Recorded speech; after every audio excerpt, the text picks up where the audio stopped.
So చంద్రబాబుకి వయసుతో పాటుగా మేనిఫెస్టోను మతిమరుపు అనేటువంటి గుణం ఒకటి ఉందని చెప్పేసి పదే పదే వైసీపీ నేతలు చెప్తుంటారు. సో ఇప్పుడు కూడా ఒక మేనిఫెస్టో ప్రకటించారు. ఇంతకుముందు మేనిఫెస్టో ఎన్నికలప్పుడు ప్రకటించిన మేనిఫెస్టోలో ఒక్కడు కూడా అమలుకు తీసుకురాలేదు ఇంతకుముందు గవర్నమెంట్ ఉన్నప్పుడు. సో ఇప్పుడు మరోసారి భారీ స్థాయిలో అంటే వైసీపీ ఏదైతే మేనిఫెస్టో ప్రకటిస్తుందో సో దానికి ప్లస్ అంటూ యాడ్ చేసుకుంటూ వెళ్ళిపోవడం మాత్రమే చంద్రబాబుకు తెలుసు అని చెప్పేసి వైసీపీ నేతలు ఆరోపిస్తున్నటువంటి నేపథ్యంలో మనతో పాటు ఎమ్మెల్సీ వరద కళ్యాణ్ గారు ఉన్నారు. సో టీడీపీ మేనిఫెస్టో అనేది అమలు కాని అటువంటి ఒక మేనిఫెస్టోగా ఉంటుందా? సో ఎట్లా ఉండబోతోంది అనేది తెలుసుకునేటువంటి ప్రయత్నం చేద్దాం. మేడం, చంద్రబాబు అనగానే చాలామంది మీరు కూడా చెప్తుంటారు, సో ఏజ్తో పాటుగా మతిమరుపు వస్తుందంటారు. సో దానికి తగ్గట్టుగానే చంద్రబాబు మేనిఫెస్టో ప్రకటిస్తాడు, మర్చిపోతాడు అనేది ఒకటి ఉంటుంది. ఏం చెప్తారు మీరు? అసలు నిన్న చంద్రబాబు నాయుడు గారు, పవన్ కళ్యాణ్ గారు ప్రకటించిన మేనిఫెస్టో చూసి ఆంధ్ర రాష్ట్ర ప్రజలు 5 కోట్ల మంది ఆంధ్ర రాష్ట్ర ప్రజలు కళ్ళు చెదిరిపోయాయి. ఇద్దరు కూడా కళ్ళు ఆర్పకుండా అబద్ధాలు అలా మాట్లాడేస్తూ ఉంటే వాళ్ళందరూ ఆశ్చర్యపోయారనమాట. గతంలో 600 హామీలు ఇచ్చారు, కనీసం 10% కూడా నెరవేర్చలేదు. అందుకు ప్రజలు మళ్ళీ 600 అయితే నమ్మరనేసి వాటిని తగ్గించి 177 హామీలు ఇచ్చారు. దానికి ఒక పేరంట ప్రజాగలం అని. నేనైతే చెప్తున్నాను దాని ప్రజాగలం కాదు, ప్రజాగరళం అని పెడితే బాగుంటుంది అనేసి. అసలు మాయాగలం అది. ఎందుకంటే ప్రజల్ని మాయ చేయడానికి ఏర్పాటు చేసిన మేనిఫెస్టో అని క్లియర్గా అర్థమవుతూ ఉంది.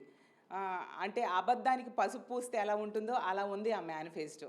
గతంలో ఇచ్చిన హామీలు ఏ ఒక్కటి నెరవేర్చకుండా ఇప్పుడు కొత్త హామీలు ఇస్తూ, అది కూడా కాపీ పేస్ట్లా జగనన్న ప్రవేశపెట్టిన ఎన్నో పథకాలని కాపీ కొడుతూ ఈ విధంగా అనౌన్స్ చేస్తే ప్రజలందరూ కూడా మోసపూరిత హామీలు అనేది క్లియర్గా అర్థం చేసుకుంటూ ఉన్నారు. అసలు ఆ మేనిఫెస్టో ఎలా ఉందంటే ఒక చిత్తశుద్ధి లేని నాయకుడు ప్రవేశపెట్టిన ఒక చెత్త కాగితంలా ఉంది ఆ మేనిఫెస్టోని ఈ రాష్ట్ర ప్రజలందరూ కూడా భావిస్తూ ఉన్నారు. ఎందుకంటే ఆ మేనిఫెస్టో మీద ₹1 పెట్టి వేలం పెడితే కనీసం పావలకు కూడా చల్లని ఒక చెత్త డాక్యుమెంట్లా ప్రజలు ఫీల్ అవుతున్నారు. ఎందుకంటే క్రెడిబిలిటీ లేని వ్యక్తి చంద్రబాబు నాయుడు గారు. మనం తీసుకుంటే చంద్రబాబు నాయుడు గారికి జగనానికి ఉన్న కంపారిజన్ తీసుకుంటే చంద్రబాబు నాయుడు గారు 600 పైగా హామీలు ఇచ్చి ఏ ఒక్కటి నెరవేర్చకపోతే జగనన్న ఇచ్చిన హామీలో 90% నెరవేర్చి ఈరోజు ఒక క్రెడిబిలిటీ కేర్ ఆఫ్ అడ్రస్గా నిలిచారు. చంద్రబాబు నాయుడు గారి అభివృద్ధి గ్రాఫిక్స్లో చూపిస్తే జగనన్న అభివృద్ధిని గ్రామాల్లో చూపించారు. అలాగే చంద్రబాబు నాయుడు గారి విజను టీవీల్లో కనిపించేది, కానీ జగనన్న విజను విలేజెస్లో ఈరోజు కనిపిస్తూ ఉంది. అతని ఆలోచనలు ఎప్పుడు చంద్రబాబు నాయుడు గారి గ్లోబల్ ఆలోచనలు అయితే జగనన్నవి నోబెల్ ఆలోచనలు. అందుకని ఈ రాష్ట్ర ప్రజలందరూ కూడా మా నమ్మకం నువ్వే జగన్, మా భవిష్యత్తు నువ్వే జగన్ అని చెప్పే పరిస్థితి మనం చూస్తూ ఉన్నాం. నిజం చెప్పాలంటే ఒక దమ్మున్న నాయకుడు, దమ్మున్న పార్టీ ప్రవేశపెట్టిన మేనిఫెస్టో ఎలా ఉంటుంది? ఇది మా తాలూకా హామీలు, గత హామీలు ఇవి, వాటి రివ్యూ ఇది, కొత్త హామీలు ఇవి అని చెప్పి అవి ఏ విధంగా అమలు చేస్తాను. గత హామీలన్నీ కూడా 99% అమలయ్యాయి 2024లో ఇచ్చిన మేనిఫెస్టోలో. అయితే గత హామీల కంటే 2019లో ఇచ్చిన మేనిఫెస్టోకి మరిన్ని హామీలు కొత్తవి యాడ్ చేస్తున్నాను అని చేసి చూపించారు. అలాంటి దమ్మున్న నాయకుడు ఎవరు అంటే మా జగనన్న. అలాంటి దమ్మున్న పార్టీ ఏదంటే మా వైఎస్ఆర్ కాంగ్రెస్ పార్టీ అని ఈరోజు ప్రతి ఒక్కరం కూడా గర్వంగా చెప్పుకునేట్టుగా మా మేనిఫెస్టో ఉంటే, గతంలో హామీలు ఒకటి అమలు చేయలేదు, ఇచ్చిన హామీల్లో అన్నీ కాపీవి. కొన్నేమో మా పార్టీ ఆల్రెడీ అమలు చేస్తున్న పథకాలను కాపీ కొట్టారు, కొన్ని కర్ణాటకలో కాంగ్రెస్ మేనిఫెస్టో, అలాగే తెలంగాణ మేనిఫెస్టో, ఇవన్నీ కాపీ కొట్టారు. ఇదే చంద్రబాబు నాయుడు గారు జగనన్న పథకాలు అమలు చేస్తూ ఉంటే శ్రీలంక అయిపోతుంది, వెనుజులా అయిపోతుంది అంటూ కబుర్లు చెప్పారు కదా. మరి ఇవే పథకాలు చంద్రబాబు నాయుడు గారు కూడా తన మేనిఫెస్టోలో పెట్టారంటే జగనన్న ఎంత మంచి పథకాలు ప్రవేశపెట్టారు అనేది అర్థం చేసుకోవచ్చు. కానీ చంద్రబాబు నాయుడు ప్రవేశపెట్టిన మేనిఫెస్టో క్రెడిబిలిటీ లేదు. అతన్ని కనీసం వాళ్ళ కూటమిలో సభ్యులు కూడా నమ్మక ఇతను గ్యారంటీలకి మోడీ గారు షూరిటీ ఇవ్వని పరిస్థితి. అందుకే అతను బీజేపీ వాళ్ళు దూరంగా ఉన్నారు. ఎందుకంటే ఇదే రీజన్, ఇతను ఎలాగో అమలు చేయడు, ఇలాంటి క్రెడిబిలిటీ లేని మేనిఫెస్టోకి మేము గ్యారంటీ ఇవ్వము అని చెప్పి మోడీ అయిన బీజేపీ కానీ ఉన్న పరిస్థితి మనం చూసాము. రైట్ మేడం, నిన్న చూసాము. అంటే మేనిఫెస్టో కూటమి అని చెప్పుకుంటే ఎవరికైనా ఒకరి మీద ఒకరికి నమ్మకం ఉంటుంది. సో బట్ పవన్ కళ్యాణ్కి సంబంధించి బాబే ఓడిస్తాడని వాళ్ళకి సంబంధించిన వాళ్ళు చెప్తున్నారు. ఇంకొక వైపు నిన్న బహిర్గతమైందని చెప్పుకోవచ్చు. ఆ కూటమికి సంబంధించి సెంట్రల్ గవర్నమెంట్ మాతో అండగా ఉంది కాబట్టి మేము ఏదో తీసుకొస్తామని చెప్పేసి ప్రజల్ని మభ్యపెట్టేటువంటి ప్రయత్నం చేశారు. సో అది నిన్న తేటతెల్లమైంది అనుకోవచ్చా? సో కూటమిలో బీజేపీ అనేది పూర్తిగా దూరం ఉండడం, చంద్రబాబు ఇచ్చేటువంటి ఉచిత హామీలకు సంబంధించి పూర్తిగా బీజేపీ దూరం ఉంది అంటే వాళ్ళు ఏదైతే అనుకుంటారో అది మాత్రమే చంద్రబాబు చేస్తాడు తప్ప మిగతా కూటమి వాళ్ళకి గౌరవించాడు అనేది తేలిపోయిందా? చంద్రబాబు నాయుడు అనే వ్యక్తి ఒక మోసపూరితమైన వ్యక్తి, ఒక అబద్ధాల కోరు అనేది కూటమిలో సభ్యులకి తెలుసు కాబట్టే బీజేపీ వాళ్ళు, మోడీ గారు ఈ మేనిఫెస్టోకి నేను గ్యారంటీ ఇవ్వను, షూరిటీ ఇవ్వనని దూరంగా ఉన్నారు. అంతేగాని చంద్రబాబు నాయుడు గారు నిజంగా అతని హామీలు అమలు చేసిన వాళ్ళైతే అందరూ కూడా కలిసి మేనిఫెస్టో అనౌన్స్ చేద్దరు. చంద్రబాబు నాయుడు మోసపూరిత హామీలని వాళ్ళు కూడా నమ్మట్లేదు అనే విషయం మనకు అర్థమైంది. అంతేకాకుండా తీసుకుంటే గతంలో ఇచ్చాడు రైతు రుణమాఫీ 87,600 కోట్లు ఇస్తానని చెప్పి 60% రైతాంగం ఉంది, వాళ్ళందరికీ నిట్ట నిలువుగా మోసం చేశారు. ఈ రోజట 20,000 ఇచ్చేస్తాను అనేసి చెప్తూ ప్రజలు ఎలా నమ్ముతారు, రైతులు ఎలా నమ్ముతారు? అలాగే గతంలో మహిళలకేమో 14,200 కోట్లు డ్వాక్రా రుణమాఫీ చేస్తానని చెప్పి చేయకుండా మోసం చేస్తే ఈరోజేమో నెలకి 1,500 ఇచ్చేస్తాను అంటే మహిళలు ఎలా నమ్ముతారు? గతంలో తీసుకుంటే సున్నా వడ్డీ పథకాన్ని 2016 అక్టోబర్ నుంచి చంద్రబాబు నాయుడు ఎత్తేసాడు. దానివల్ల ఏబీ గ్రేడ్లుగా ఉన్న సంఘాలు సిబి గ్రేడ్లుగా మారిపోయాయి. ఈ రోజేమో వాళ్ళకి సున్నా వడ్డీ రుణం ఇస్తాను అని చెప్తే మహిళలు ఎలా నమ్ముతారు? అలాగే ఇంటికొక ఉద్యోగం లేదా నిరుద్యోగ భృతి 2,000 ఇస్తానని ఏ ఒక్కరికి కూడా ఇవ్వని పరిస్థితి మనం చూసాం. ఇప్పుడేమో 20 లక్షల ఉద్యోగాలు ఇస్తానని చెప్పి ప్రజలు మభ్య పెట్టడానికి ట్రై చేస్తూ ఉన్నారు. కానీ గత 5 ఏళ్ళలో చంద్రబాబు నాయుడు గారి కూటమి ఇచ్చిన ఉద్యోగాలు కేవలం 32,000 మాత్రమే. అలాంటి వ్యక్తి ఇన్ని లక్షల ఉద్యోగాలు ఇస్తానంటే ప్రజలు నవ్వుతూ ఉన్న పరిస్థితి. క్రెడిబిలిటీ అంటే జగన్ అన్నది. ఈరోజు 2,14,000 శాశ్వత ఉద్యోగాలు, కాంట్రాక్ట్ అవుట్సోర్సింగ్ కలిపి 6,35,000 ఉద్యోగాలు ఈ రాష్ట్రంలో ఇచ్చి చూపించారు జగనన్న. అలాగే అభివృద్ధి తీసుకుంటే గ్రామ సచివాలయాలు, అలాగే ఆర్బీకేలు, అలాగే విలేజ్ క్లినిక్లు, డిజిటల్ లైబ్రరీలు ఎక్కడ చూసినా అభివృద్ధి మనకు రాష్ట్రంలో కనిపిస్తూ ఉంది. అలాగే తీసుకుంటే చంద్రబాబు నాయుడు గారు కడుపులో ఉన్న బిడ్డలు ఆడపిల్ల పుడితే వాళ్ళ కోసం 25,000 మహాలక్ష్మి పథకం అని పెడతానని చెప్పి గత మేనిఫెస్టోలు ఇచ్చారు. ఏ ఒక్కరికే నీ రాష్ట్రంలో ఇచ్చారని మహిళలు అడుగుతూ ఉన్నారు. అలాగే గర్భిణీ స్త్రీలకైతే 10,000 ఇస్తానని చెప్పారు. ఏ ఒక్కరికైనా ఇచ్చారా? అవేవి ఇవ్వకుండా ఇప్పుడు ఇవి చేస్తాను అవి చేస్తాననేసి మళ్ళీ 177 హామీలు ఇస్తే ప్రజలు నమ్మే పరిస్థితి లేదు. అలాగే తీసుకుంటే ఆంధ్ర రాష్ట్ర ప్రజలకు నేను ఒకటే చెప్తూ ఉన్నాను, తెలుగుదేశం పార్టీకి కనుక ఓటేస్తే ఈ ఇంగ్లీష్ మీడియం విద్యని మీరు వద్దనుకున్నట్టుగే, అలాగే పౌష్టికాహారం కోసం జగనన్న ఏర్పాటు చేసిన గోరు ముద్దను మీరు వద్దనుకున్నట్టుగే, బైలింగ్వల్ టెక్స్ట్ బుక్స్ మీరు వద్దనుకున్నట్టుగే, నాడు నేడు ద్వారా పాఠశాలల అభివృద్ధి వద్దనుకున్నట్టుగే. ఎందుకు ఇలా చెప్తున్నానంటే 8వ తరగతి పిల్లలకి ట్యాబ్స్ వద్దనుకున్నట్టుగే.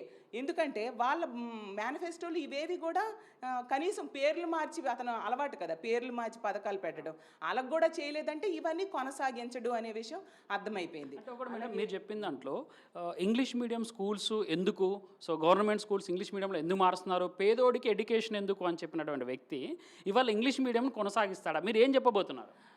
అదే చెప్తున్నా అండి, కొనసాగించడు అనేది మనకి ఆ తెలుగుదేశం పార్టీ మేనిఫెస్టో బట్టి అర్థమైపోయింది. ఎక్కడ కూడా పేర్లు మార్చి కూడా కొనసాగిస్తాను అని, నాడు నేడు అయినా, ఇంగ్లీష్ మీడియం అయినా, బైలింగ్వల్ టెక్స్ట్ బుక్స్ అయినా, ఐబీ సిలబస్ అయినా ఇవన్నీ చేస్తానని చూపించలేదు. అంటే కొనసాగించను అనేది చెప్పకనే చెప్పాడు అనమాట. అలాగే ఎస్సీ ఎస్టీ బీసీ మైనారిటీలకి దళితుడు అంటే మీరు క్వశ్చన్ టు క్వశ్చన్ చూద్దాం. సో దళితుడిగా పుట్టాలని ఎవరైనా కోరుకుంటారనేటువంటి స్టేట్మెంట్ను దళితులకు ఇప్పుడు మేనిఫెస్టోలో న్యాయం చేస్తా అని చెప్పే మాట నమ్ముతారా? అస్సలు చంద్రబాబు నాయుడు మాటలు ఎవ్వరూ నమ్మే పరిస్థితి కాదు. దళితులైనా, మహిళలైనా, వృద్ధులైనా, కార్మికులైనా, కర్షకులైనా, విద్యార్థులైనా, యువతైనా ఎవరూ నమ్మరు. ప్రతి ఒక్కరిని అడుగడుగునా మోసం చేసిన వ్యక్తి ఎవరైనా ఉన్నారంటే అది చంద్రబాబు నాయుడు గారు. మేనిఫెస్టోలో తీసుకుంటే ఈరోజు ఆరోగ్యం కోసం 17 మెడికల్ కాలేజీలు జగనన్న కడుతూ ఉన్నాడు. అవి కంప్లీట్ చేస్తానని చెప్పలేదు ఎక్కడని. అలాగే ఆరోగ్య సురక్ష జగనన్న రన్ చేస్తూ ఉన్నారు, అది చేస్తానని ఎక్కడా చెప్పలేదు. అలాగే ఇప్పుడు ఆరోగ్యశ్రీకి మెరుగులు దిద్ది 25 లక్షలు ఇస్తానని జగనన్న అనౌన్స్ చేసి ఇస్తూ ఉన్నారు, అది కూడా ఎక్కడ అనౌన్స్ చేయలేదు. అంటే వీళ్ళకి కనుక ఓటేస్తే ఈ పథకాలు ఏవి కూడా కొనసాగవు అనే విషయం తేటతెల్లమైంది. కాబట్టి ఇది మేనిఫెస్టో కాదు, మాయాఫెస్టో అనేది ఆంధ్ర రాష్ట్ర ప్రజలు క్లియర్గా అర్థమైపోయింది. మరి వీళ్ళ కూటంలోనే బీజేపీ ఉంది కదా, మరి ఉత్తరాంధ్ర మహిళగా నేను అడుగుతూ ఉన్నాను, మా స్టీల్ ప్లాంట్ గురించి ఏంటి బీజేపీతోని మోడీతోని అనౌన్స్ చేయాలి కదా, ప్రైవేటీకరణ మేము వెనక్కి తీసుకుంటున్నాము అనేసి అనౌన్స్ చేయించట్లేదే. అంటే ప్రైవేటీకరణ వాళ్ళకు గనుక ఓటేస్తే స్టీల్ ప్లాంట్ అమ్మేస్తారు వీళ్ళు, దానికి వాళ్ళు ముద్ర వేసినట్టుగా అవుతుందనే విషయం ఈ ఉత్తరాంధ్ర ప్రజలు తెలుసుకోవాల్సిన అవసరం ఉంది. అలాగే ఏంటి రైల్వే జోన్ గురించి ఇతను మాట్లాడారు. ఇతను ముఖ్యమంత్రి అయితేట స్థలం ఇస్తారట. ఆల్రెడీ మా జగనన్న స్థలం ఇచ్చేయడం జరిగింది. ఆ విషయం తెలుసుకొని మాట్లాడితే బాగుంటుంది అని నా ఉద్దేశం. మోడీతో బీజేపీతో వీళ్ళు అంటకాగుతూ కూటమి పెట్టారు కదా, మరి ఈ ప్రత్యేక హోదా గురించి ఎందుకు మోడీ గారితో అనౌన్స్ చేయించట్లేదు? అలాగే తీసుకుంటే విభజన హామీల సంగతి ఎందుకు బీజేపీ వాళ్ళతో అనౌన్స్ చేయించట్లేదు? అలాగే తీసుకుంటే తెలంగాణతో 1,80,000 కోట్ల రూపాయలు ఉమ్మడి ఆస్తులు ఉండిపోయాయి, వాటి గురించి ఎందుకు మీరు మాట్లాడించట్లేదు వాళ్ళతోని? అంటే దీన్ని బట్టి అర్థమైంది ఏంటంటే వీళ్ళకి కనుక ఓటేస్తే ఇవేవి కూడా రావు, ఈ ఆంధ్ర రాష్ట్ర ప్రజలు నెట్ట నిలువుగా మళ్ళీ మునిగిపోవడమే అనే విషయం అర్థమవుతూ ఉంది. కాబట్టి ప్రజలందరూ కూడా తెలుసుకొని నిజంగా విశ్వసనీయతకు ఎవరు ప్రాధాన్యత ఇస్తారు, ఎవరు ఇచ్చిన హామీలు 99% నెరవేర్చారు, ఎంత చక్కటి పరిపాలన, రూపాయి అవినీతి లేని పరిపాలన జరుగుతుంది, అలాగే వాళ్ళ జీవన ప్రమాణాలు ఎవరు ముఖ్యమంత్రిగా ఉన్నప్పుడు పెరిగాయి అనే విషయం తెలుసుకొని ప్రజలు ఓటేయాలని నేను కోరుకుంటూ ఉన్నాను. నేను భావిస్తూ ఉన్నాను ఆంధ్ర రాష్ట్ర ప్రజలు విజ్ఞులు, వాళ్ళు విజ్ఞతతో ఆలోచించి ఓటేస్తారు.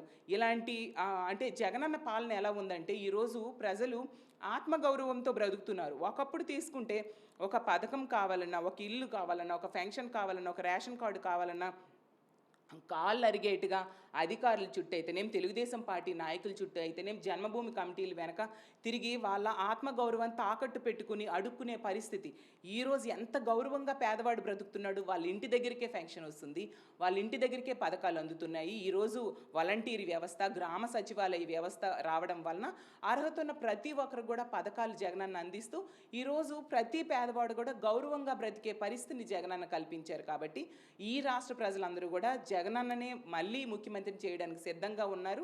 వాళ్ళందరూ చెప్తున్నారు విశ్వసనీయత లేని చంద్రబాబు నాయుడిని మేము నమ్మము, నమ్మకానికి మారుపేరైన జగనన్నకే మళ్ళీ మేము ఓటేసి గెలిపిస్తామని.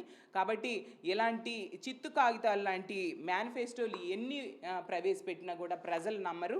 దీన్ని ప్రజాగలం అనే బదులు ఆంధ్ర రాష్ట్ర ప్రజలకి యమగలంలా ఉంది ఈ మేనిఫెస్టో అని రాష్ట్ర ప్రజలందరూ అనుకునే పరిస్థితి ఉందని తెలియజేస్తున్నాను. సో ఒకటి చెప్దాం మేడం, ఎందుకంటే లాస్ట్ 1 మంత్లో చూద్దాం. సో 1 మంత్లో మేనిఫెస్టో ప్రకటించక ముందు ఏమన్నాడంటే సో పూర్తి స్థాయిలో మేము అన్ని ఇంప్లిమెంట్లోకి తీసుకొస్తాము, మేము ఇది చేస్తాం అది చేస్తామని చెప్పి పేద ప్రజల కోసం మేము ఉన్నాము, లేదా ఎన్టీఆర్ ఏదో చేశాడు, ఇట్లా ఇవన్నీ చెప్పే ప్రయత్నం చేసిన వ్యక్తి సో అవ్వతాతలకు సంబంధించినటువంటి పెన్షన్ విషయంలో 4 సార్లు మాట మార్చాడు. 1 మంత్లో 4 సార్లు మాట మార్చినటువంటి వ్యక్తిని సో పూర్తి స్థాయిలో ముఖ్యమంత్రిగా ఇక్కడ ఉన్నటువంటి ఏపీ ప్రజలు అంగీకరిస్తారా? ఆయన చేసేటువంటి కపట మోసాలు అనేవి ఈ 1 మంత్లోనే తెలిసాయి కదా, ప్రజలు నమ్ముతారా? ఏం చెప్తారు?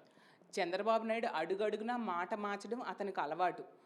ఎందుకంటే పెన్షన్ విషయమే తీసుకుంటే, ఎందుకు వాలంటీర్ వ్యవస్థ గురించే తీసుకుంటే వాళ్ళు మూటలు మోస్తారు, మగవాళ్ళు లేనప్పుడు తలుపులు కొడతారు అని కామెంట్ చేసిన వ్యక్తి ఇతను. అసలు ఆ వాలంటీర్లో 60% మంది మహిళలే ఉన్నారు, వాళ్ళు తలుపులు కొడతారంటూ వాళ్ళని కించపరిచిన వ్యక్తి. అలాంటి వాలంటీర్స్కి 10,000 ఇస్తానని ఇప్పుడు చెప్తూ మభ్య పెట్టడానికి ట్రై చేస్తూ ఉన్నారు. అలాగే పెన్షన్ గురించి అసలు చక్కగా ముసలి వాళ్ళ దగ్గరికి వెళ్ళి వాలంటీర్సు చక్కగా పెన్షన్ ఇచ్చేవారు, దాన్నేమో ఇతని మనిషి అయిన నిమ్మగడ్డ రమేష్ ద్వారా కోర్టులో కేసు వేయించి ఇప్పుడు వాలంటీర్ వ్యవస్థ ఈ 3 నెలలు పనిచేయకుండా చేయడం వలన గత నెల 34 మంది వృద్ధులు చనిపోవడం జరిగింది. అసలు అంటే ప్రజల తాలూకా బాగోగులు ఇతనికి అవసరం లేదు, ప్రజల క్షేమం అవసరం లేదు, తన రాజకీయము తన తాలూకా స్వార్థం తప్ప, ఎంతసేపు కూడా తన స్వార్థమే ఆలోచిస్తారు తప్ప ప్రజల మేలు కోసం కోరుకునే వ్యక్తి కాదు చంద్రబాబు నాయుడు అనే విషయం ఈ రాష్ట్ర ప్రజలందరికీ ఎప్పుడో అర్థమైంది. అది రోజు రోజుకి కూడా మరింతగా వాళ్ళ నమ్మకం బలమయ్యే పరిస్థితి మనకు కనిపిస్తూ ఉంది. సో చూస్తున్నాం ఎప్పుడైనా సరే అధికార దాహంతో సో ప్రజలకు ఏదైతే అమలు కానటువంటి హామీలు ఇవ్వడం అనేది చంద్రబాబుకి ఇప్పుడు కొత్త ఏం కాదు. సో అదే వాటిని ఇంప్లిమెంట్లోకి చేయడానికి చూస్తున్నాను. సో 1 మంత్లో 4 సార్లు ఇటు వాలంటీర్లకు సంబంధించి కానీ పెన్షన్లకు సంబంధించి కానీ మాట మార్చినటువంటి వ్యక్తి చంద్రబాబు. సో ఇప్పుడు మేనిఫెస్టో ద్వారా ప్రజల్ని మరొకసారి నమ్మించేటువంటి ప్రయత్నం చేస్తున్నారు. దీన్ని ప్రజలు గమనించాలని వరద కళ్యాణ్ గారు కోరుతున్నారు. Video journalist Nagaraju Raj Kumar for Sakshi TV, Vizag.